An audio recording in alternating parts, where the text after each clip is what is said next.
अस्सलाम वालेकुम जी। V news के लिए कुछ मैं मालूमात यहाँ पर इकट्ठी कर रहा था। वो लोग जो यूरोप में डंकी लगा कर आते हैं, डंकी मीन्स इनलीगल वे से पाकिस्तान से ईरान और ईरान से तुर्की और तुर्की से फिर दीगर ममालिक से होते हुए, मुख्तलिफ ममालिक से होते हुए ये बिलखुसूस खुसूस इटली पहुँचते हैं, जर्मनी, फ्रांस और दीगर ममालिक में जाते हैं। और मकसद जो होता है वो रोज़गार का होता है मेन। अच्छा, उसके अंदर फिर वो मुख्तलिफ केसेस बनाते हैं कि हमें क्या प्रॉब्लम है, किस तरीके की प्रॉब्लम है। अक्सरियती जो वाम है वो आती है इंडिया से, और वो मुख्तलिफ रास्तों से पहुँचते हैं। बाज़ा औक़ात ये इंडिया से पाकिस्तान में इंटर होते हैं, पाकिस्तान से फिर ईरान, ईरान से तुर्की, और फिर ये यूरोप में इंटर हो जाते हैं।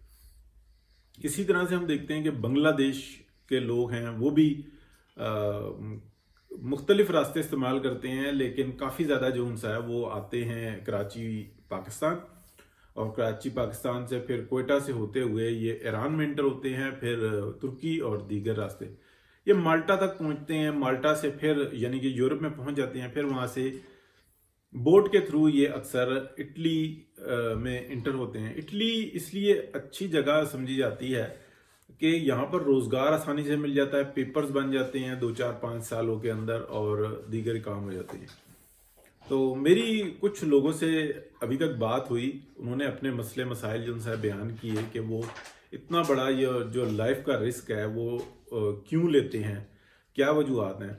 तो इंशाल्लाह कुछ दिनों में हम उनके इंटरव्यूज़ भी करेंगे, क्योंकि प्रॉमिस किया है कि कुछ दिनों में वो रेडी होकर बताएंगे। लेकिन हाँ, उन्होंने ये बात कही है कि हमारा फेस ना दिखाया जाए। तो वो जो हैं अपने मसाइल जो हैं वो बताएंगे, और अपने जो रास्ते के जो मसाइल होते हैं वो उसके ऊपर भी डिस्कस होगी। अच्छा, जो मेरी अभी तक डिस्कशन हुई है उसके अंदर मुख्तलिफ बातें सामने आई हैं, वो मैं आपके साथ शेयर करता हूँ। बहुत सारे तो लोग हैं जिनको पॉलिटिकल मसाइल होते हैं। पॉलिटिकल से मुराद ये नहीं कि सियासी वो मसला कि जो सियासतदानों का आपस में होता है, वो पॉलिटिकल नहीं होते। वो किसी भी एक ऐसे मसले का शिकार हो जाते हैं कि उनके लिए अपनी सरजमीन पर रहना मुश्किल हो जाता है। उसको पॉलिटिकल कहा जाता है। वो मजहबी भी हो सकता है, वो सियासी भी हो जाता है, वो दुश्मनी की बेसिस पे भी हो जाता है, वो नज़रियाती बेसिस पे भी हो जाता है। तो इस चीज़ को देखा जाता है। अच्छा, जो मेरी मुख्तलिफ लोगों से डिस्कशन हुई, जो मोर देन 95% जो लोग आते हैं उनका मकसद जो होता है ना वो सिर्फ और सिर्फ रोज़गार कमाना होता है। पाकिस्तान में, इंडिया में, बांग्लादेश में, अफगानिस्तान में वो लोग एक ऐसी लाइफ गुजार रहे होते हैं कि जिसको हम कह सकते हैं कि कस्म पुरसी की है। लेकिन अगर इससे आगे जाया जाए कि जो वो यूरोप का रुख करते हैं बिलखुसूस, और उसके बाद वो कोशिश करते हैं कि यहाँ से अमेरिका और कनाडा भी अगर मूव किया जा सकता है तो वो करें, तो पीछे असल मसला ये होता है कि वो जो अपनी इनकम है उसको अच्छा खासा बढ़ाना चाहते हैं। अब उसके अंदर दो तरह की बात आ जाती है। तो यहाँ की लोकल यानी कि हमारी जो आपस की ज़बान होती है उसमें ये कहा जाता है कि मसला रोटी का है या कोठी का है। कोठी का मतलब ये है कि लग्जरियस लाइफ चाहते हैं, या रोटी के मसाइल हुए हैं, घर में बच्चे परेशान, बहनों की शादियां करनी, घर के मसले मसाइल, माँ बाप की बीमारी, अपने मसाइल, अपने फैमिली के ऊपर, अपने ऊपर कर्जों का बोझ, ये चीज़ आ जाती है। और एक ये आ जाता है कि कोठी का मसला, कि बिरादरी के अंदर, गांव में, इलाके के अंदर एक ऐसा रुझान पाया जाता है कि जो लोग कमज़ोर होते हैं उनकी इज्जत नहीं की जाती। तो ये दोनों चीज़ें जो सी ना बराबर चल रही होती हैं। यानी कि गुजरात, मंडी, यहाँ के जो लोग होते हैं, आते हैं, वो उनमें 90% जो होता है वो कहते तो यहाँ पर आकर ये हैं, केस में जो बताते हैं वो रोटी का मसला बताते हैं, दुश्मनियों का मसला बताते हैं, लेकिन मसला कोठी का होता है, यानी कि लग्जरियस लाइफ का होता है। तो इसके ऊपर यानी कि ये दो मुख्तलिफ रीजंस होते हैं, जो एक्चुअली रीजन होते हैं, जो इस बात को छोड़ देंगे वो आकर यहाँ पर क्या स्टोरी सुनाते हैं। ये बात भी एक हकीकत है कि अगर वो एक्चुअल बात बताते हैं तो उनके केस फेल हो जाते हैं, और अगर वो झूठी कहानियां बताते हैं तो उनके केस पास हो जाते हैं। ये एक हकीकत है यहाँ पे। जो हकीकत वही होती है ना, जो 90-80% हो वही सनत कहलाती है। 20% 10% को आप छोड़ दें। तो मेरी डिस्कशन में ये चीज़ें आई कि एक पिसा हुआ तबका आता है, वो आता है रोटी के लिए, और वो फिर घर को सेट करता है, पीछे कर्जे वर्जे मामलात, दीगर बहनों की शादियाँ, माँ बाप की दवाई दारू, अपनी भी फैमिली उनकी वहाँ पे होती है। कम ही लोग होते हैं जो अपनी फैमिली को यहाँ पर इनवाइट करते हैं, बुलाते हैं, लेकिन वो ये चाहते हैं कि अगली आने वाली नस्ल जो है वो स्ट्रांग हो जाए, और वो उसमें कामयाब हो जाते हैं, इसलिए अट्रैक्शन ज़्यादा पाई जाती है। और ये एक हकीकत है कि जो जो लोग आज से 15 साल, 20 साल, 10 साल पहले पहुंचे, तो आज उनके हालात देखें तो वो एक बहुत बड़ी तब्दीली नजर आती है उनके हालात में। दूसरा जो कोठी वाला मसला है, यानी कि लग्जरियस लाइफ, अब उसके अंदर जो इंसान है वो एक बात समझ में आती है जब उनसे डिस्कस करो, तो वो बड़ी इंपॉर्टेंट चीज होती है कि भाई यार, तुम्हें रोटी का मसला तो है नहीं, तो तुम यहाँ पे रोटी कमाने क्या आए हो? तुम्हारी फैमिली आगे पीछे देखें, काफी सारे कमजोर हैं, काफी सारे तगड़े हैं, तो मिलजुल के सारा मामला चल रहा होता है, रोटी का मसला नहीं है।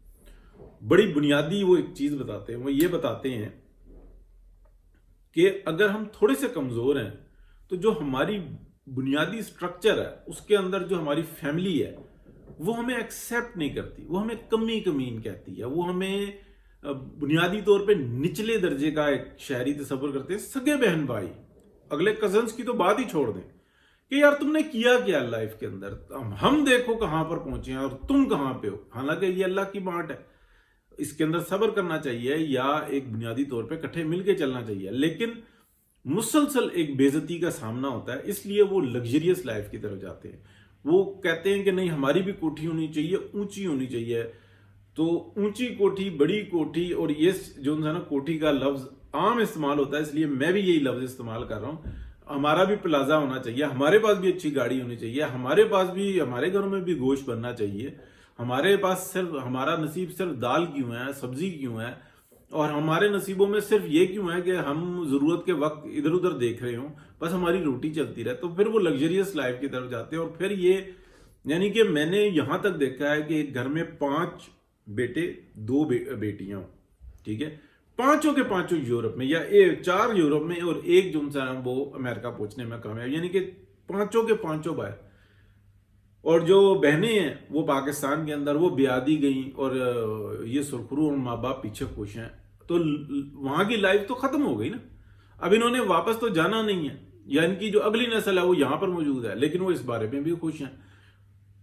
पीछे क्या कर रहे हैं? माँ बाप हैं सिर्फ, और उनके लिए कोठियां बना रहे हैं, और वो इस यानी कि नशे के अंदर, मैं नशा ही कहूंगा उसको, एक कैफियत कह लें, चलें इसको मुनासिब लफ्ज देते हैं, वो इस कैफियत में होते हैं कि बिरादरी के अंदर या उस माहौल के अंदर जिसमें हमने बेइज्जती सही है, जहां पे लोग बातें करते थे, उन लोगों को पता लगे कि यार आज इनके घर पे जो है ना कौन सी गाड़ी खड़ी है और इनकी कोठी कैसी है। हालांकि वहां पे रहने वाला कौन है, माँ बाप हैं, या बाज़े टाइम माँ बाप भी नहीं है, ये मैं मजमूई बात कर रहा हूँ। तो ये चीज पाई जाती है। बहरहाल जी, नेक्स्ट उसमें हम इंटरव्यूज वगैरह लेंगे और वो बताएंगे कि ये जो एक अभी हादसा हुआ है जिसमें जानें ज़ाया हुई हैं, एक स्पोर्ट्समैन लड़की, उसकी भी डेथ हुई है, बड़ा तकलीफ दे है। लेकिन ये इतने बड़े रिस्क जो लेते हैं वो क्या वजूहत हैं, क्यों लेते हैं?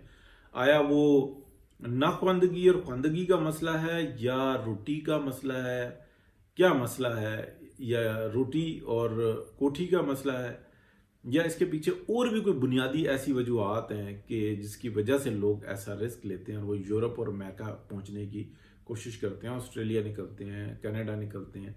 वो क्यों पाकिस्तान में, वो क्यों इंडिया में, क्यों बांग्लादेश में, क्यों अफगानिस्तान में, क्यों मुतमईन नहीं है? एक बात और इस चीज को भी डिस्कस करेंगे कि अरब ममालिक के बहुत बड़ी तादाद जिनसी है ना वो यहाँ पे रहती है। अरब में तो पाकिस्तानी कमाने के लिए जाते हैं, इंडियंस जाते हैं, बांग्लादेशी जाते हैं, लेकिन बहुत सारे अरबी भी यहाँ पर रहते हैं। और वो क्यों मूव करते हैं? जबकि वो इतनी मेहनत जो यहाँ पे कर रहे हैं, इतनी ही मेहनत अपने मुल्क में, अपने घर में करें तो इससे ज्यादा कमा सकते हैं।